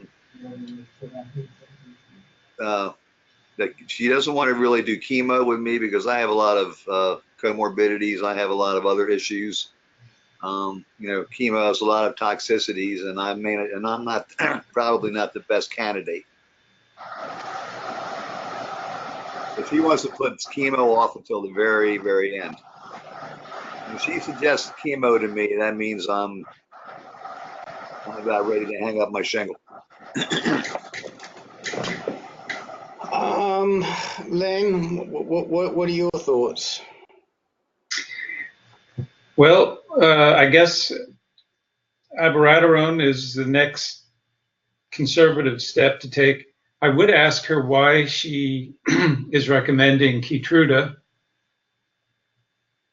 And if I understood you correctly, the bone lesions showed sclerosis, but did you say there were new bone lesions or no?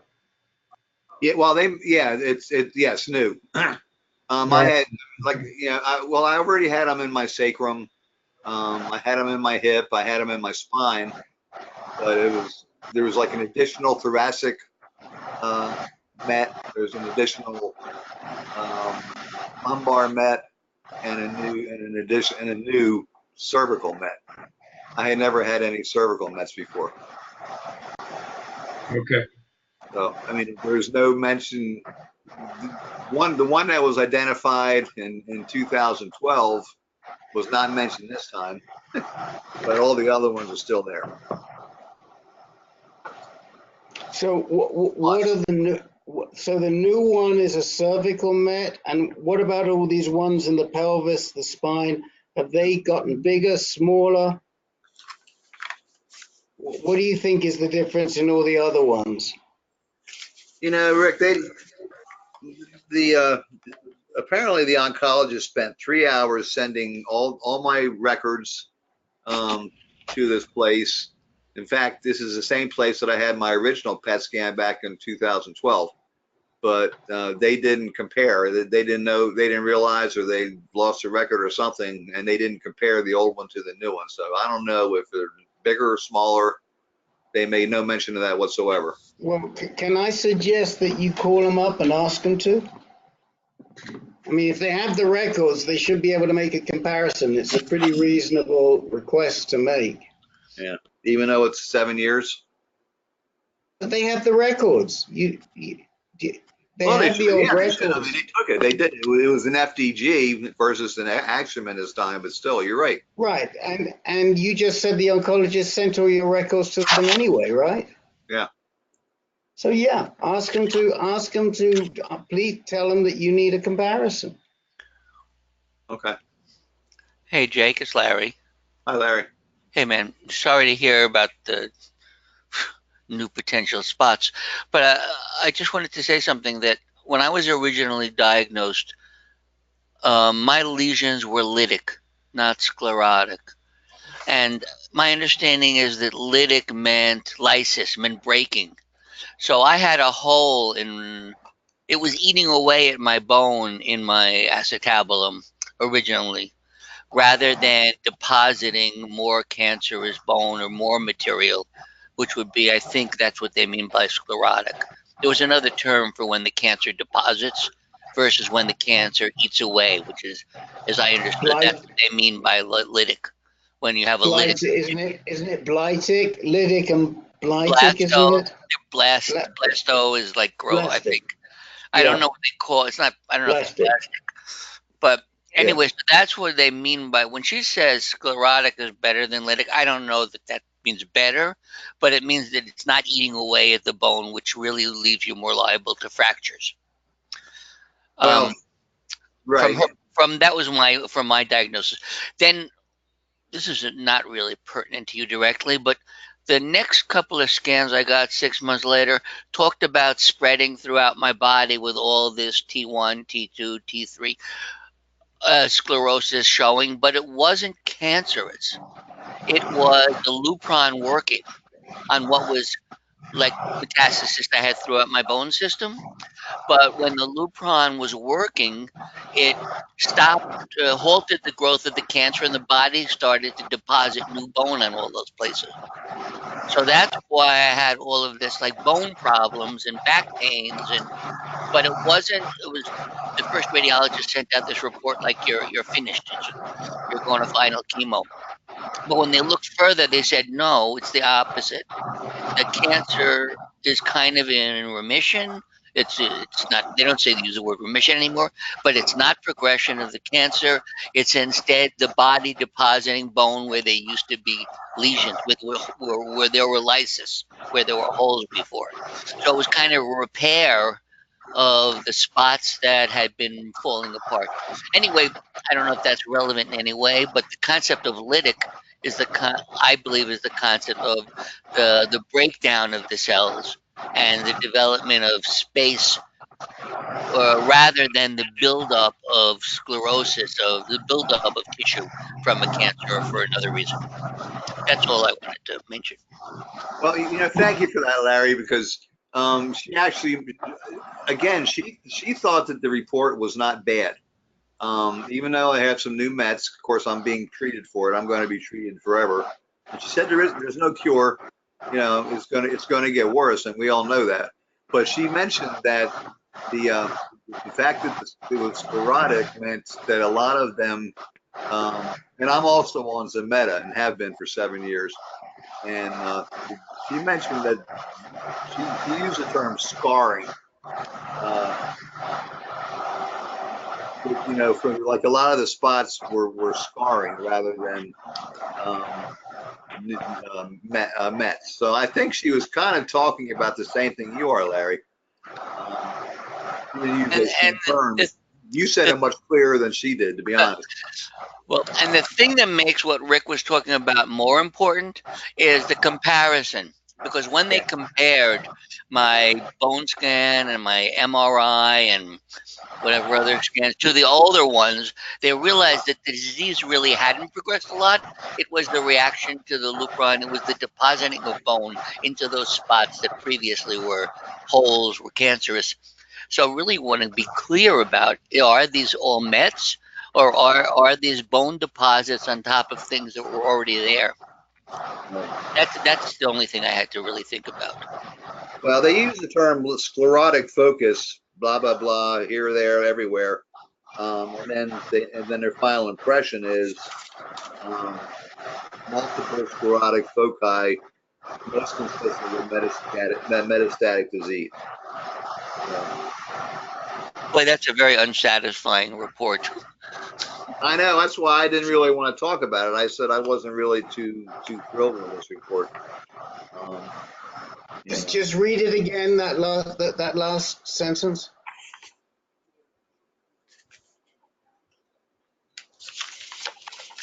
Okay, the prostate has diffuse and homogeneous uptake, which is suspicious for recurrence. That's number one. Number two, the multiple and previous, my last biopsy way back when showed it was clear. I had a CT urogram and it showed it was clear. Anyway, so it means it's returned to my prostate. But then the second thing is multiple sclerotic foci. Is that the right way to pronounce that? Are seen? Is it okay?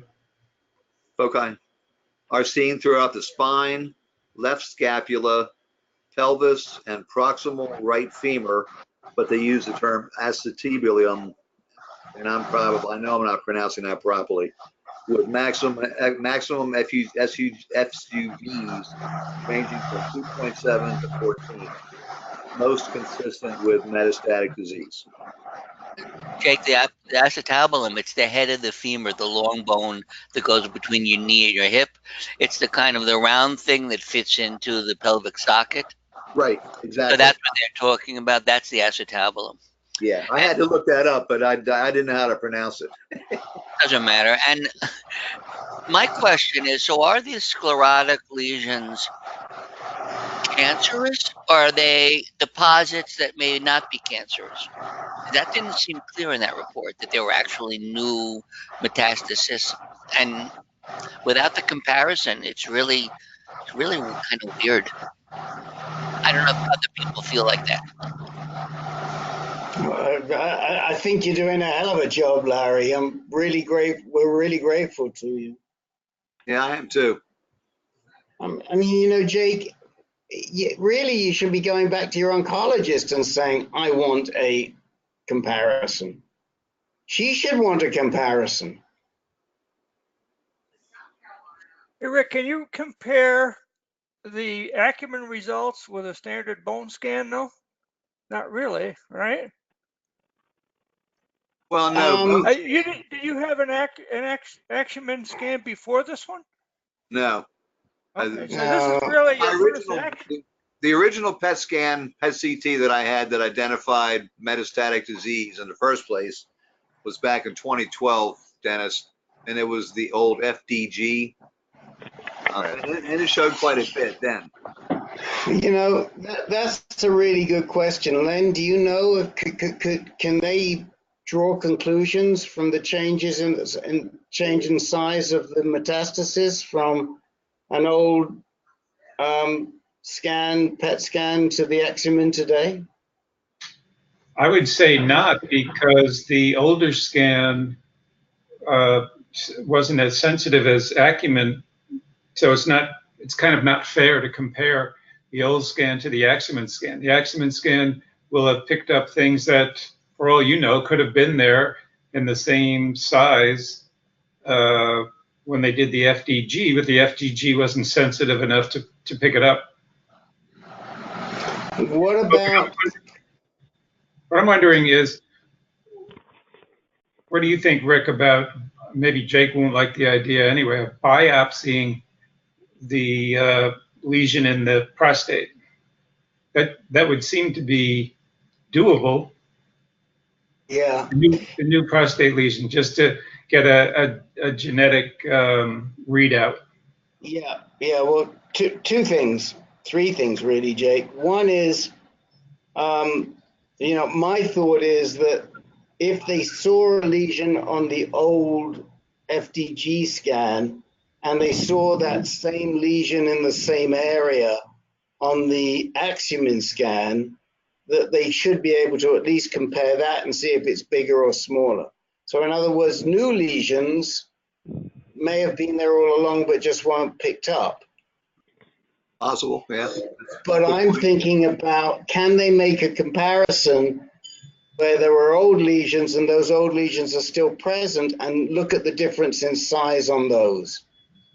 And Dennis, I just don't know. I mean, these are questions that if I were in Jake's shoes, I would be asking. And if they can do that, can you please do it? I think you can compare the opposite direction. And like in my situation where, my Axumin scan was, let's see, no, I can't, because then the last scan I had was not an Axumin scan. I can't really compare it. Well, it's a very good point. I would focus in on it, but my guess is that a good radiation oncologist reading these scans should be able to, or whoever it is that interprets them, nuclear medicine person, I don't know who does the interpretation, but whoever reads these damn scans should be able to draw some conclusions for you. So that's the first thing. To Len's point, I do think it's an excellent idea to try and biopsy and to send that off for analysis. But better than that would be to biopsy a bone lesion, because I don't see how, if she's thinking that Keytruda could be an option, she knows that without having more information that she needs. And at this point in time, it's probably right. You've never had a genomic sequence, and you probably need a genomic sequence. So I do agree with that. The third thing is that there may be ways to fairly simply treat the prostate. And that I might be examining too, in the concept of debulking, which is what people are doing right now. So to me, there's three things here. One, get a good comparison, the best you could possibly get. Two, think about getting a genomic sequencing from somewhere, whether it be, the trouble with the prostate, and again, I just don't know enough, and I still don't have an answer from Bill, is the difference between the primary lesion and the distant lesions and the drivers, and it's above my pay grade, but I think if the preference is, if you are going to biopsy, try and biopsy from something that's distant rather than from the prostate. But it might be time to do that and see what the best drug is for you. And the third thing is to discuss, is it worth treating the prostate? Meaning surgery or radiation? Not surgery, no, absolutely not surgery. Just some form of additional radiation. What Ken Anderson was talking about a couple of weeks ago, but it turned out there was nothing there. Remember the discussion with Ken Anderson? And he was talking about getting some additional high dose radiation, and then they did the biopsy and there was no cancer found. I don't remember that. To add one more thing to the confusing list, Jake, it's just, you mentioned that doctors talking about adding or stopping Xtandi, adding Zytiga. Yeah. And then looking at Keytruda, and then later after that, chemo maybe. But right. Is it any way you can ask her about if you're going to add something or switch to something? What, I'm surprised nobody thought. What about apalutamide? Because as we know, the Zytiga is only like 10 or 20% of the time. Does it do much if you've already been used up Xtandi? Is that correct? I had Yeah. hyaluronic Standy. Trouble is with apalutamide, Dennis or Larry, is that it's not approved for metastatic cancer yet. So Yeah, it is. It is approved for No, it is approved for metastatic, but castrate resistant.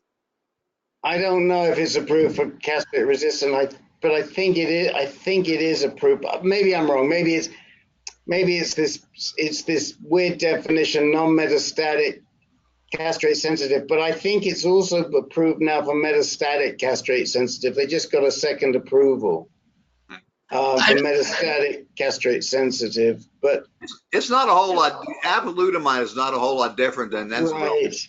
I can see. I don't know if it would make a huge amount of difference. It's All right. Len, isn't it right that what about the darolutamide? Is that going to be ARV7 sensitive? I don't think anyone knows yet. Okay. But yeah, to address Larry's question or suggestion, from what I've read, apalutamide is virtually a clone of enzalutamide. I can't imagine Jake or anybody would get any benefit from apalutamide when they're using it as a follow-up to enzalutamide. The mechanism of action is identical. The chemical structure is nearly identical. He's probably better off with Zytiga. Thanks. Sorry, I didn't mean to. And hopefully I'll be one of the 10% that responds. Yeah, but also, being that you have an aversion to medical procedures, Jake, we were talking about the biopsies. Maybe a liquid biopsy is the easy way to go for you, just a blood test. Right. Yeah, I actually called Foundation Medicine about it and talked to them a couple of weeks ago. And you got to jump through hoops now to get your doctor to fill out forms and all. And at the time she had just sent the paperwork in, so I didn't want to bother her, but maybe I'll raise a question now next time I see her about Foundation of the liquid biopsy. That I can do. I'm not too thrilled about a prostate biopsy or a bone biopsy. Yeah, didn't think so. Yeah, you know me pretty well. Well, I do think that you have every right to be more aggressive with your oncologist, and don't think about it. About bothering her. I mean, this is your life, and you're allowed to do that. And she's been with you a long time. Yeah. So you have to. As you know, you're your best advocate. Anyway, look, we're 15 minutes over, and I want to give Len his 1 minute, and I want to stop making Jake squirm. So you want to stop making Jake squirm. Okay. Thank you, gentlemen. Appreciate it. Okay. Go ahead. Here we go. 1 minute. We've talked about recommending to guys that they switch an oncologist at a single institution if they're not happy with the one they have. I'm only speaking now of MSK, but I suspect the situation is similar elsewhere at other institutions. Long story short, I tried to get to see a different medical oncologist at MSK, and they said, nope, you can't do it because you saw your previous medical oncologist here within the past 3 years. Like it was almost 2 years and 3/4. And they said, and our policy is you cannot request another medical oncologist if you've seen one within the past 3 years. So it's open shut case with them, at least. It could be similar elsewhere. That's my 1 minute. I hope I didn't go over. No, you're fine. But if you wait until the end of 3 years, can you go back and ask them? Conceivably, yeah. From what they told me, I could. But Len, why were you thinking of getting? Who were you thinking of trying to see? Yeah, well, the issue was I was investigating whether or not I could get the PYL scan at MSK because they're offering it now. Okay. And they said, well, first we have to make an appointment with your oncologist. Okay, got it. Got it. All right, Len and Jake and Len, could you hold on? We're going to close the meeting. I'm stopping the recording right now. There we go.